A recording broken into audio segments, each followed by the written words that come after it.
Je vais parler surtout d'Auguste Walras pour essayer de placer un petit peu le contexte dans lequel vont s'écrire un peu ces théories économiques qui ont un rapport avec la question du droit naturel et en particulier sa conception de la propriété. Donc je laisse de côté pour moi pour la discussion le cas de son fils, Léon Walras, qui m'a plus intéressé dans ma tête. Donc pour commencer, on peut noter avec Gareth Stedman-Jones dans son introduction à la réédition du manifeste communiste que les interprétations divergentes de la propriété ont été centrales dans le débat politique en France au XIXe siècle, notamment parce que ces interprétations concurrentes étaient presque un test quant à la légitimité et la signification de la Révolution, c'est-à-dire quant à la nature de l'ordre social qui avait en fait émergé ou que l'on aurait souhaité voir émerger au lendemain de la Révolution. Donc le Code civil napoléonien est perçu comme la traduction juridique de cet ordre social nouveau issu de la Révolution. Il entérine une version de la propriété privée héritière du droit romain, mais un droit réinterprété dans les termes du droit naturel au XVIIe et tout au long du XVIIIe siècle. Et donc la genèse historique du contrat social ou de l'État conduit dans cette version-là à la propriété privée. Il s'agit d'une version, comme le dit Stedman-Jones, une version un peu stylisée de l'histoire, dans laquelle la propriété, comprise comme propriété privée et donc droit de propriété, est le fondement de la civilisation, tandis que la possession, comprise comme la forme d'un usage commun des terres, n'en serait que le prélude. Ainsi, l'histoire de la civilisation humaine doit se comprendre selon la version dominante, celle qui s'impose, comme histoire du passage de la possession comme fait à la propriété comme droit, passage au cours duquel aurait émergé un individu de plus en plus émancipé de la nature parce qu'entré dans un état civil. Alors cette émancipation, elle est inscrite dans le passage des formes communautaires de propriété à des formes individuelles, retrouvant paradoxalement une nature humaine éternelle dont la tendance à l'appropriation individuelle serait quand même originelle. C'est un effet un peu paradoxal puisqu'il faudrait que l'histoire entérine le passage à la propriété privée pour qu'on retrouve quelque chose qui serait de l'ordre de la nature humaine. Donc s'il y a bien une origine naturelle de la propriété privée, celle-ci signe par son inscription centrale dans le Code civil en France l'émergence d'une société qui s'est arrachée à la nature et de façon corrélative l'émergence d'un individu qui a renversé la domination de la nature qu'il subissait en un asservissement de cette dernière à l'avantage de l'homme et par lequel l'homme se réconcilie dans l'histoire et par la civilisation avec sa véritable nature. Donc ce débat, l'histoire même du Code civil le montre, ne s'est pas nourri essentiellement de la lecture de La richesse des nations de Smith ou des attentes formulées par les économistes. Mais on ne peut pas négliger les sources communes tant à l'économie politique qu'au droit civil moderne. Comme le note Jean-Louis Alperin dans son histoire du droit civil, l'école moderne du droit naturel fournit au nouveau code son plan, je le cite, bâti autour de l'idée de droit subjectif. Du côté des économistes, à l'exemple de Jean-Baptiste C, qui voulait développer une défense de la propriété privée en mettant l'accent sur ses vertus économiques et sur les effets bénéfiques que tout s'en retirerait dans le cadre d'une société commerciale, ce qui domine, c'est le rapport individuel à la nature comme ressource sur un mode appropriatif. La terre, facteur de production clé, est un don gratuit de la nature, nous dit-il. Face à elle se tient l'individu propriétaire. Alors ce don gratuit de la nature, on va retrouver toujours dans les critiques de l'économie politique, justement, souvent une insistance sur cette ambiguïté de l'expression don gratuit de la nature, et en particulier chez Auguste Walras. Donc, les économistes autour de C, et C lui-même, reprenaient finalement les arguments de Smith, qui mettaient l'accent sur le lien fort qui unissait division du travail, distribution inégale du travail et de ses produits, et en définitive de la propriété. En un mot, pas de division du travail et les effets positifs qu'elle entraîne sans des inégalités de propriété. C'est le fameux débat mis en scène par Hont et Ignatieff dans Wealth and Virtue sur un discours de justice sociale plutôt qu'un discours centré sur la vertu. Donc dans une telle perspective, il était difficile de rechercher exclusivement une manière de réviser la propriété ainsi conçue dans les seules frontières de ce qui commençait à se donner à lire comme une tradition de l'économie politique. Et Marx lui-même, souligne Stedman-Jones dans cette introduction, dont je m'inspire là pour dresser un peu ce panorama, s'inscrit, je cite Stedman-Jones, dans une longue ligne de penseurs républicains commençant à Machiavel et incluant Harrington, Montesquieu et Mably, qui a porté au nu la pratique romaine de redistribution au centenaire des terres possédées par les plus riches au-delà d'un seuil fixé par la loi, comme symbole d'une république prête à limiter la propriété et si nécessaire à transférer la terre des riches vers les pauvres comme un moyen de renforcer l'État. Le sujet, nous rappelle Stedman Jones, était si sensible que sous la Révolution française, la Convention avait décrété la peine de mort pour toute personne qui proposerait la loi agraire. C'est lors de la discussion du 18 mars et de la loi du 18 mars 1793. Et on peut rappeler la formule de Robespierre, que cite Claude Nicollet dans un ouvrage qui s'appelle « La République en France », un état des lieux. Il cite cette formule de Robespierre qui disait que la loi agraire c'était un fantôme créé par des fripons pour épouvanter les imbéciles. Donc Marx va trouver des ressources au sein de cette tradition républicaine, mais aussi, au moment où, chez ses contemporains, dans l'école historique allemande du droit, chez Savigny et Nibourg, qui eux ont une autre interprétation, puisque chez eux, la possession n'est pas le fait qui précède le droit, qui serait la propriété, mais la possession serait une forme juridique à part entière qui aurait une histoire parallèle à celle de la propriété. Donc voilà le contexte français.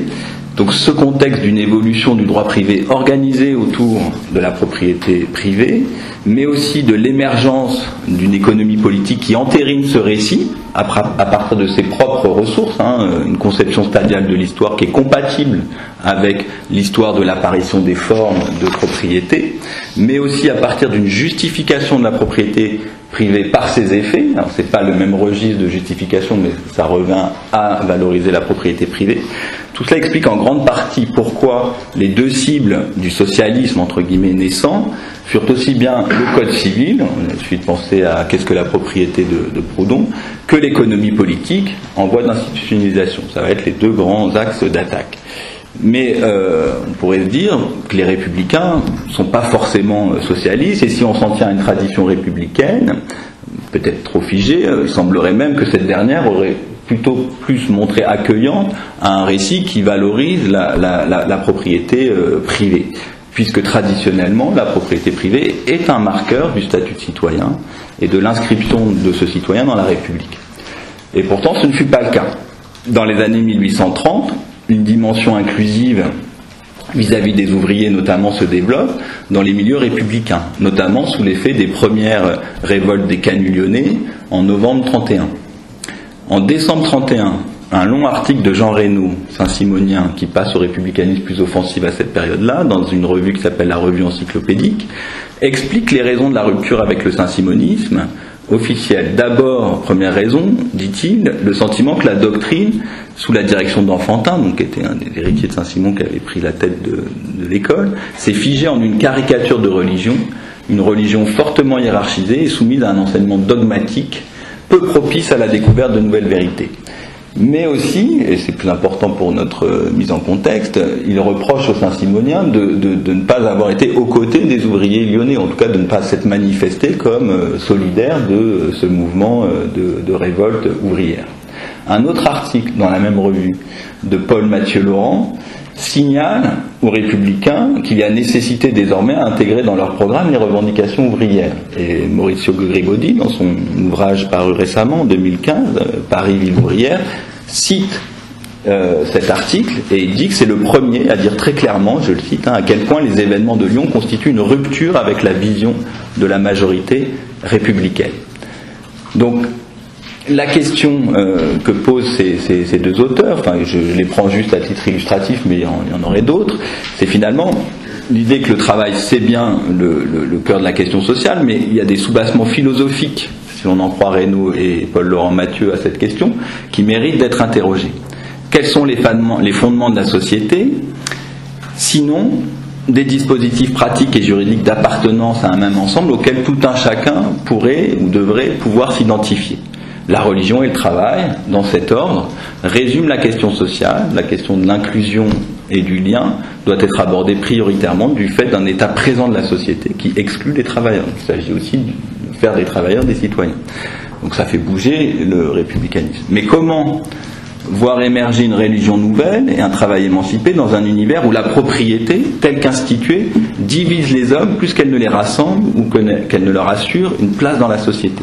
Alors cette question du soubassement moral de la société, logée dans la propriété, ne va évidemment pas échapper aux différents courants issus du saint-simonisme qui, dans les années 1830, vont se faire critique de l'ordre établi y compris quand cet ordre établi est celui des industriels, parce que chez Saint-Simon on avait l'idée qu'il y avait des industriels contre le reste du monde, mais là on commence à scinder aussi le monde des industriels en voyant qu'il y a des clivages et que peut-être ces clivages sont liés à des questions d'organisation du travail, certes, comme le dira Louis-Blanc, mais peut-être aussi d'organisation de la propriété. Alors dans ce contexte, l'ouvrage de Auguste Walras, De la nature de la richesse et de l'origine de la valeur, publié en 1831-32, va proposer une réponse originale, puisqu'il partage les interrogations des Saint-Simoniens, dissidents, sans en partager complètement les réponses, puisque lui va chercher au sein même du langage de l'économie politique les ressorts critiques de la propriété. Alors vous me direz, d'autres ont pu emprunter cette voie, à commencer par Marx, critique de l'économie politique, mais sauf que la critique que va proposer Auguste Walras n'est pas une critique qui va porter sur un prolongement de la théorie de la valeur travail, mais qui va viser à substituer une autre théorie à cette théorie, et qui va interroger le statut de la nature, et qu'est-ce qu'on fait de la nature dans son économie politique. Alors on va s'appuyer sur la trajectoire de Walras pour essayer d'éclairer cette voie spécifique, mais que je vois plus comme presque une introduction à une discussion plus large après, où on pourra parler de tout un tas d'autres individus et leur rapport justement à la propriété quand on envisage l'économie politique dans une perspective républicaine. Alors quelques mots d'Auguste Walras, qui n'est pas toujours le personnage du 19e le plus connu. Donc il est né d'un père commerçant à Montpellier, d'une mère dont on sait peu de choses sinon qu'elle signait d'une croix. Donc à l'image de Proudhon, c'est un personnage qui a bénéficié d'une certaine façon d'un repérage par des éducateurs qui voyaient en lui quelqu'un de prometteur, et donc il est repéré par une commission d'examinateurs en fait pour l'admission à l'école normale supérieure, et sa candidature est retenue pour la section des lettres en 1820. Donc à l'automne 1820, il arrive à Paris, il reste 10 ans dans cette ville. D'abord, il est élève à l'école normale, mais l'école est fermée parce qu'on considère que c'est un foyer de contestation libérale. Donc il se retrouve un peu comme pas mal de ces normaliens qui étaient engagés dans la critique du régime, sans véritable emploi. Donc il va devenir précepteur, il va faire un certain nombre de travaux d'écriture, mais donc il n'a pas un statut encore très marqué. Mais ce qui est intéressant, c'est de voir sa formation. Donc, il suit des cours de droit, il suit des cours d'économie politique, il lit le Globe, on a des témoignages, et donc il s'inscrit dans ce milieu, dans cette mouvance libérale saint-simonienne. Et donc c'est à cette période-là qu'il va rédiger De la nature de la richesse et de l'origine de la valeur, dont il va quand même réussir à faire publier en articles différents la quasi-totalité dans le Mercure de France, même s'il n'y a quasiment aucun écho à son écrit. Et donc en mars 31, à peu près à cette période-là, il est nommé suppléant de rhétorique au collège dans l'académie de Rouen, et donc il va passer un moment là-bas. Donc à cette période, il passe l'agrégation de philosophie, donc là il va changer un peu de statut, parce que suppléant de rhétorique c'était pas l'équivalent de pion, mais presque. Il va passer l'agrégation de philosophie, il est nommé au Collège Royal de Caen, et donc là il va avoir une activité intellectuelle qui va être plus réduite, mais qui reprend beaucoup en 48, puisque là il adhère à l'association républicaine, qui compte 1300 inscrits, et entre 48 et 49, il va écrire tout un tas de textes tirés des textes dont je vais parler, très militants, mais qui finalement il ne publie pas, parce qu'en 49, en réalité, il est déjà sanctionné par le recteur de l'académie, l'abbé Daniel, qui essaye de résister à l'influence néfaste des républicains dans l'éducation, et donc il est muté, comme une sanction, à Cahors. Donc ne voulant pas aller là-bas, il avait ses enfants, etc., il demande une disponibilité qu'il obtient, et voilà pour la période qui nous intéresse, en gros, quel est le contexte qui est le sien. Alors juste à noter, en 49, il va publier une théorie de la richesse sociale, on verra pourquoi ce titre est important, richesse sociale, chez Guillaumin, donc, qui est l'éditeur des économistes au 19e, mais il en expurge les chapitres 7 et 8 où figurent ses idées sur la propriété. Donc il a déjà finalement fait le pas en tout cas compris que c'était un peu compliqué de faire passer ses idées. Alors ces idées, de toute façon, au moins le contenu théorique principal, on les trouve dans l'ouvrage, dans un ouvrage de 1835, La réfutation de la doctrine de Hobbes sur le droit naturel de l'individu, et dans son ouvrage, dont j'ai déjà dit 2 mots, De la nature de la richesse et de l'origine de la valeur. Donc c'est de ces ouvrages dont je vais parler. Alors c'est pas du tout des ouvrages, contrairement à ce que disent les éditeurs des œuvres complètes, qui seraient séparés ou qui auraient des options un peu différentes. Chez Walras, la théorie du droit naturel et l'économie politique fonctionnent l'une avec l'autre. On va essayer d'expliquer tout ça. Donc dans la réfutation de la doctrine de Hobbes sur le droit naturel de l'individu, qui paraît en 1935, Auguste Walras reproche à Hobbes d'avoir donné pour équivalente 2 propositions. La proposition, selon Walras, telle qu'il lit Hobbes, la nature a donné chacun de nous égal droit sur toute chose, serait pour Hobbes synonyme de la proposition suivante, la nature a donné toute chose à tous. Voilà les thèses que soutiendrait Hobbes dans le Décivé. Avec les conclusions politiques qu'on connaît, la propriété naît pour mettre un terme à la guerre de tous contre tous, entretenue par l'émergence de cette situation où au fond on aurait 2 propositions qui seraient mises sur le même plan, c'est comme ça que Walras lit Hobbes, mais dont on n'arriverait pas à sortir sans passer à l'étape de la protection des propriétés individuelles par un État surplombant. Donc Auguste Walras, lui, va s'appuyer sur la définition que propose Burlamaqui, philosophe du droit naturel genevois, disciple de Pufendorf, qui a inspiré les constitutions de la Révolution américaine, pour contester la conception hobbesienne du droit naturel. Selon Burlamaqui, je cite Walras qui cite Burlamaqui, le droit naturel qu'ils ont de se servir des choses, les hommes, que la terre leur présente, leur appartient à tous également. Donc selon Auguste Walras, le fait que ce droit appartienne à tous également n'autorise pas, de façon si mécanique que Hobbes le suggère, le passage à la propriété individuelle. D'une formule qui insiste sur la dimension commune de la propriété, la nature a donné tout à tous, on ne peut déduire une justification d'un droit naturel individuel. Donc cet axiome, pour Auguste Walras, ne permet pas de fonder un droit individuel de la propriété, en ce que nul ne doit être privé des bienfaits de la nature, mais évidemment il n'interdit pas de chercher ailleurs la source de ce droit, et encore moins de vouloir préserver ce droit une fois qu'on en aurait trouvé une autre légitimité. Si la théorie hobbesienne a pour but, je cite Walras, de fixer le droit naturel de chaque individu, l'équivalence de ces 2 maximes, sur quoi repose la démonstration, est fallacieuse, et voilà juste la proposition que veut émettre Auguste Walras. Il ne s'agit pas de dire qu'il n'y a aucun droit individuel de propriété, mais elle ne peut pas être justifiée de cette manière. Donc la propriété n'est pensée qu'en termes de propriété privée, de droit individuel sur les choses naturelles, alors même qu'une autre lecture, nous suggère Auguste Walras, permet de formuler une réponse à la contradiction des 2 axiomes dans les termes d'un droit naturel collectif sur la nature. Auguste Walras comme Léon Walras parleront de droit naturel collectif, voire de droit naturel de l'État, ce qui est un peu contre-intuitif par rapport aux théories juste naturalistes. Alors l'économie politique, et c'est là qu'elle va intervenir, s'avère nécessaire pour fonder, ou en tout cas pour éclairer ce droit naturel collectif d'après Walras, puisqu'en effet c'est à partir d'une définition de la richesse qu'on peut comprendre cette définition d'un droit naturel collectif.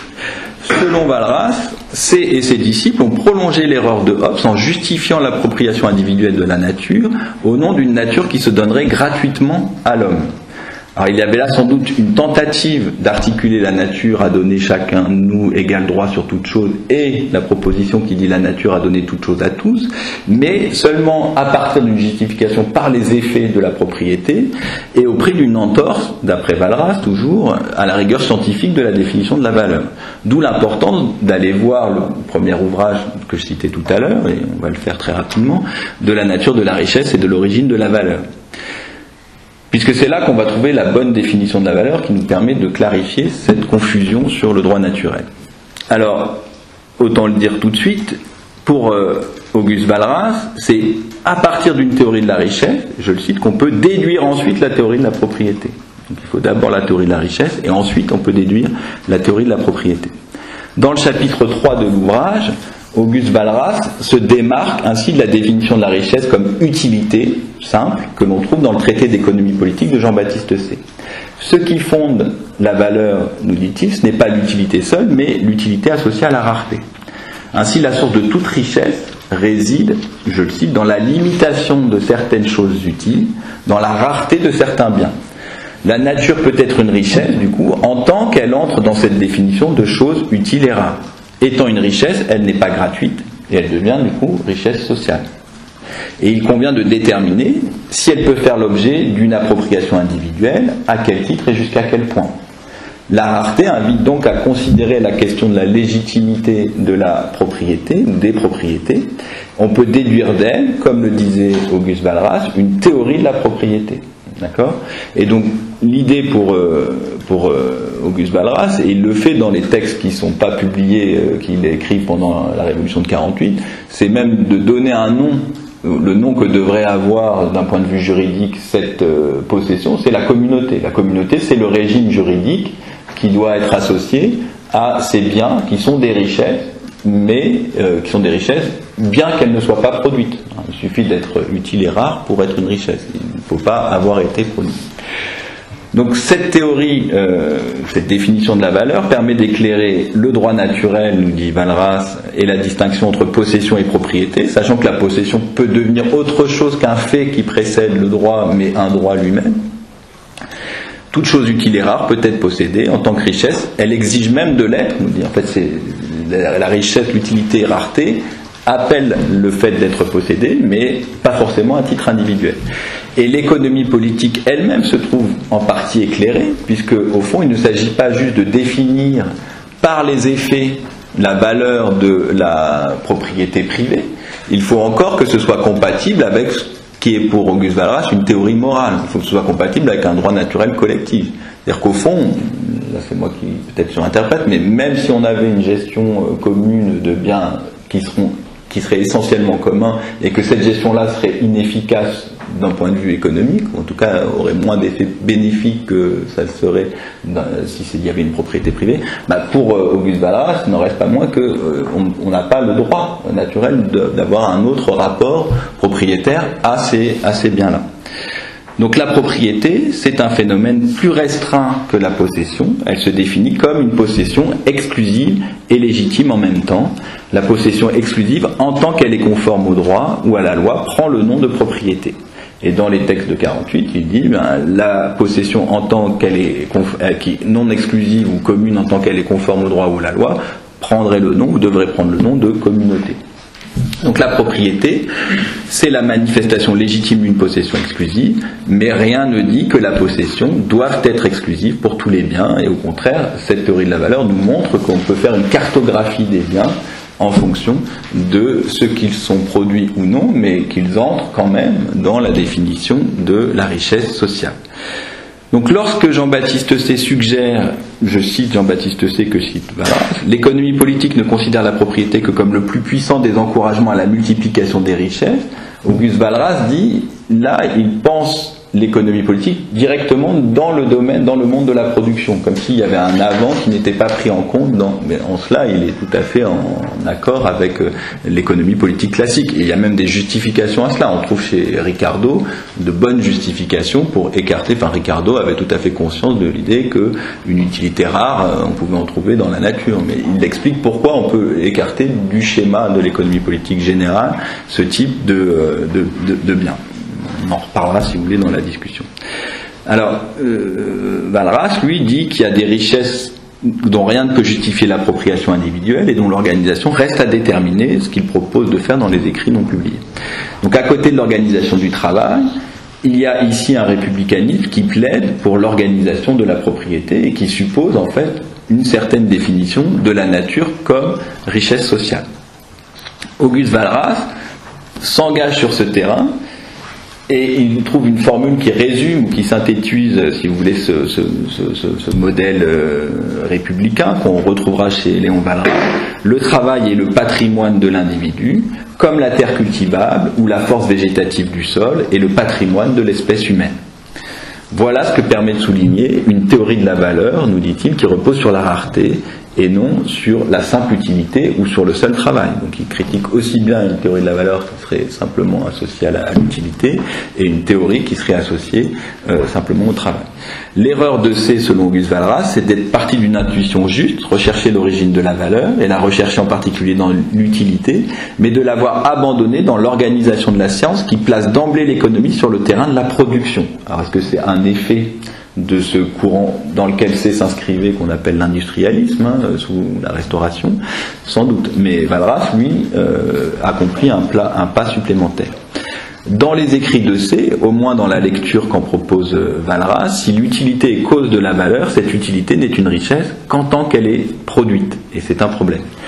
Alors Proudhon, de son côté, lui, ne voit absolument pas la puissance critique d'une économie politique de la rareté. Si on se rapporte à son exemplaire de l'ouvrage d'Auguste Walras que je viens de vous présenter, qui se trouve à la bibliothèque municipale de Besançon, à la page 128, on voit une annotation de Proudhon qui dit « Voilà 128 pages que ce livre dure, et il n'a pas été encore une seule fois question du travail. » Voilà. Donc lui, il y a d'autres annotations où il est très critique et très sévère, et il considère que ce n'est pas de la bonne économie politique, parce que l'économie politique doit parler du travail. Alors pour conclure, quelques pistes plutôt en vue de la discussion. Donc le droit naturel de l'État ou le droit naturel collectif, si on essaye d'aborder ça du point de vue des différents discours républicains au XIXe, mais pas seulement, même d'un point de vue philosophique aujourd'hui, ça pose un certain nombre de difficultés, puisque au fond on pourrait dire que les thèses d'Auguste Walras, elles oscillent entre d'une part la question de la dette sociale qu'on trouve chez Robespierre, qu'on retrouve à la fin du XIXe, on en parlait avec les solidaristes, et puis celle de l'État propriétaire des moyens qui permettent l'exercice d'une fonction, qu'on trouverait chez Pecqueur ou chez d'autres auteurs, pas forcément chez Louis Blanc, même si c'est présent, mais de façon transitoire chez Louis Blanc. Et par ailleurs, ça pose aussi le problème du rapport des républicains à la terre et à la paysannerie. C'est-à-dire qu'au fond, on a tout un courant républicain qui, lui, est plutôt attaché au modèle du petit propriétaire foncier. Enfin, il y a des textes de Michelet, qui est un grand défenseur de la propriété paysanne, où il explique qu'au fond, c'est aussi l'âme de la République qui peut se jouer là. Sauf qu'après 48, il y a des formes de revirement. Cette propriété individuelle, en fait, elle a isolé le paysan. Et au lieu d'en faire un citoyen qui comprendrait son intérêt, elle l'a enfermé dans un cercle trop étroit, et du coup on cherche des alternatives. Alors on en trouve par exemple chez quelqu'un comme Vachereau dans La démocratie en 1860, où il dit en fait la solution c'est la coopérative agricole, il faut qu'on les associe, puisqu'au moins qu'ils aient une forme d'expérience de ce que c'est que délibérer, de réunir des intérêts. Donc ça c'est un premier problème à mon avis qu'on pourrait se poser par rapport à ces thèses-là. Par ailleurs, chez Auguste Walras comme chez Léon Walras, il y a toujours une place qui est faite à la propriété privée. On pourra en parler dans la discussion. Deuxième aspect, si globalement chez les républicains il faut maintenir une place importante à la propriété privée, la question devient de savoir aussi comment est-ce qu'on évite les concentrations, ou est-ce qu'il faut les éviter, les concentrations les réunions de propriétaires pour atteindre un niveau. Alors c'est pas une question que se pose Auguste Walras, mais une question que se pose son fils, parce que le contexte a changé, la révolution industrielle s'est développée, et donc voilà, si le modèle c'est celui du propriétaire indépendant, artisan, etc., est-ce que c'est compatible avec une économie moderne? Il y a des grands débats là-dessus sous le Second Empire, autour de quelqu'un comme Dupont-White, Vachereau ou d'autres. Et donc là encore, l'association coopérative semble être une solution. C'est-à-dire qu'on peut associer des capitaux, avoir un statut de propriétaire et être dans cette perspective-là. Alors cette dimension, il me semble que c'est celle qu'on retrouve dans les approches contemporaines, notamment dans l'article de Simon, Social Republican Property, qui était paru dans UCLA Law Review en 90. J'avais déjà fait une lecture de cet article dans un autre papier, enfin un autre article, et on voit bien que là, ce qui est mis en avant chez lui, c'est vraiment cette dimension.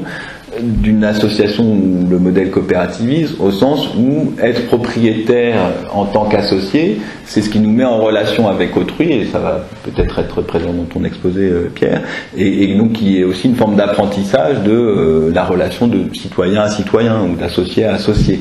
Or, dans le modèle du droit naturel collectif de l'État, on voit bien que ça peut disparaître. Oui, c'est bien l'État en tant qu'il incarne la communauté qui est propriétaire des ressources naturelles, pour le dire vite, mais en même temps, est-ce qu'on a cette expérience véritablement de la liberté comme non-domination, pour le dire comme petite.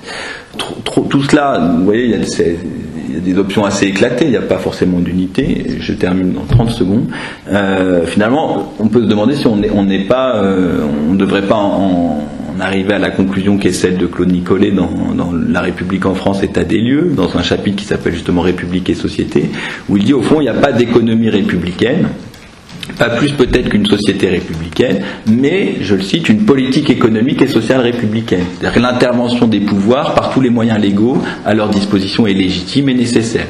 Ou dit autrement, je le cite à nouveau, c'est la société politique donc la volonté réfléchie qui peut et doit rétroagir sur l'économie. Donc on n'a pas besoin de transformer la société ou l'économie en une économie républicaine ou une société républicaine, on a besoin d'avoir une vraie et bonne république.